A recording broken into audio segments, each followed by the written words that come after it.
नमस्कार दोस्तों। स्वागत है आपका आपके चैनल डिफेंस अफेयर्स पर। जी हाँ दोस्तों, आपने बिल्कुल सही पढ़ा है। भारत आ रहा है deadliest American multi role drone. इसके खरीद की प्रक्रिया अब अपने एडवांस्ड स्टेज में है। वैसे तो इसकी ज़रूरत काफ़ी पहले ही इंडियन एयरफोर्स और नेवी ने जता दी थी, लेकिन आपको भी पता है कि जैसा हर डिफेंस डील के साथ होता आया था इस देश में, वैसा ही इसके साथ भी हुआ और हमारे देश की ब्यूरोक्रेसी ने इसे भी ठंडे बस्ते में डाल दिया। अब जबकि चीन अपने तंबू गाड़कर हमारे देश में बैठा है, तब इसकी कमी बड़ी शिद्दत से महसूस की जा रही है। चीन लगातार अपनी सीमा की निगरानी कर रहा है अपने ड्रोन विंग लोंग से, जो कि निगरानी के साथ साथ हमला करने में भी सक्षम है। और चीन इतना ही नहीं, वो यही ड्रोन जिसका नाम विंग लोंग है, वो पाकिस्तान को भी बेच रहा है। यह ड्रोन इतना खतरनाक है कि अपने साथ एक बार में 12 मिसाइल कैरी कर सकता है, जो कि हवा से ज़मीन पर मार करने में सक्षम है। और इतना ही नहीं, पाकिस्तानी एयरफोर्स ऐसे 48 ड्रोन्स लेना चाहती है चीन से। चीन इसे देने को तैयार भी है फिलहाल। हालांकि ऐसी खबर है कि उसे सिर्फ 4 ड्रोन मिलेंगे, लेकिन टोटल 48 लेना चाहती है और चीन देने को तैयार भी है। तो चलिए दोस्तों, अब बात कर लेते हैं अपने उस घातक ड्रोन की जो भारत को मिलने जा रहे हैं अमेरिका की तरफ से। इस ड्रोन का नाम है प्रीडेटर बी, जिसे MQ-9 रीपर ड्रोन भी कहा जाता है। माना जाता है कि MQ-9 रीपर ड्रोन बहुत ही खतरनाक होते हैं।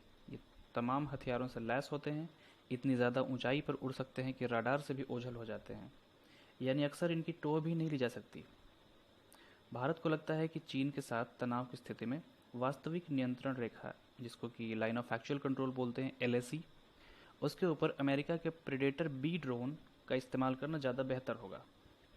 आपको बता दें कि इस साल की शुरुआत में ही अमेरिका के इस ड्रोन ने एक ऐसा काम किया था कि पूरी दुनिया हैरान रह गई थी। शायद आपको भी याद होगा वो घटना। ये ड्रोन पहले तो ईरान के अंदर पहुंचा, जहां की ईरानी राडार इसे पकड़ नहीं पाए। फिर ये बगदाद एयरपोर्ट के आकाश के ऊपर बहुत देर तक मंडराता रहा, काफ़ी ऊंचाई पर मंडरा रहा था, जिससे कि राडार इसे ना पकड़ सके। ये तब तक ऊपर मंडराता रहा जब तक कि जनरल सुलेमानी अपनी एरोप्लेन से निकलकर अपनी कार की तरफ नहीं बढ़ गए। ये मंडरा ही इसलिए रहा था ताकि उन पर हमला किया जा सके। जैसे ही जनरल सुलेमानी बगदाद एयरपोर्ट से निकलकर अपनी कार पर बैठने जा रहे थे, इतनी तेज़ी से नीचे आकर इसने हमला किया और इतनी सटीकता से हमला किया कि सुलेमानी की कार के परखचे उड़ गए। और उस समय तो किसी को पता ही नहीं लगा कि ये ड्रोन दरअसल आया कहाँ से और कैसे इसने पलक झपकते ही हमला भी कर दिया। इतना खतरनाक है दोस्तों ये जो प्रेडेटर बी ड्रोन है, एक सशस्त्र और कई तरह के कामों में माहिर मध्यम ऊंचाई वाला ऐसा ताकतवर ड्रोन है जो हवा में लंबे समय तक उड़ान भरने की क्षमता भी रखता है। यह 1150 मील की दूरी और 50,000 फीट की ऊंचाई तक उड़ान भर सकता है।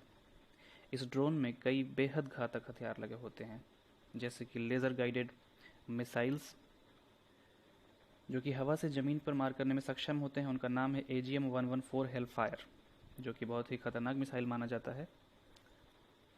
उसके अलावा ये मिसाइल बिल्कुल लक्ष्य पर निशाना साधते हैं, जिसके कि आसपास बहुत कम नुकसान हो, मतलब पिन पॉइंटेड टारगेट जिसको कहते हैं। साथ ही इसमें टारगेटिंग सिस्टम भी लगा है, जिसमें विजुअल सेंसर्स लगे हुए हैं।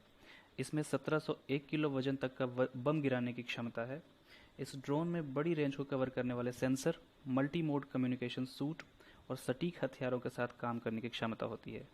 ये कम समय में संवेदनशील लक्ष्यों पर अचूक हमला कर सकता है। इसे दूर से भी कंट्रोल किया जा सकता है, और वैसे इस ड्रोन में एक पायलट और एक सेंसर ऑपरेटर के बैठने की भी जगह होती है। इस ड्रोन का इस्तेमाल सिविल पर्पस के लिए भी किया जा सकता है, जैसे कि राहत एवं बचाव कार्य या फिर तलाशी अभियान के लिए। तो कुल मिलाकर दोस्तों, ये एक बेहतरीन पैकेज है भारत की ज़रूरतों के हिसाब से, और हम ये भी उम्मीद करते हैं कि अमेरिका भारत को ये हथियार पहले के हथियारों जैसे अपाचे और चिनूक की तरह समय से पहले ही डिलीवर करेगा। तो फिलहाल दोस्तों, इस वीडियो में इतना ही। जैसे ही कोई नई अपडेट आती है, मैं आपको अपडेट करता रहूँगा।